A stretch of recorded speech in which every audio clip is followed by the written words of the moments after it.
how to fix the Microsoft Authenticator app not working on iPhone. So here what we want to do is just go to our phone settings. So I'll just go to settings, and we want to scroll down so we see the search bar appear, and we'll just search for offload. Now you want to click on offload unused apps, and from this list of all of your applications you will search for Microsoft Authenticator. So I'm just gonna search for it right here. Okay, so I see it, Authenticator, and once you find the app, you will click on Offload App.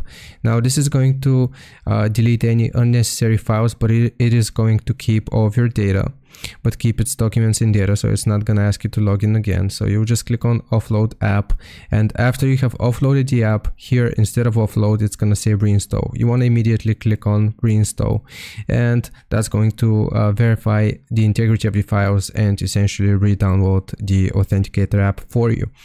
Now that's one fix. If it still doesn't work, what we can do is, again, from the settings, we'll just click or search for Authenticator, find it, and make sure that all of these options are enabled. So Face ID, notifications, no, notifications are not important, but background app refresh and cellular data. So make sure all three of these are selected. Hope this helps. Leave a like and sub. I'll see you next time.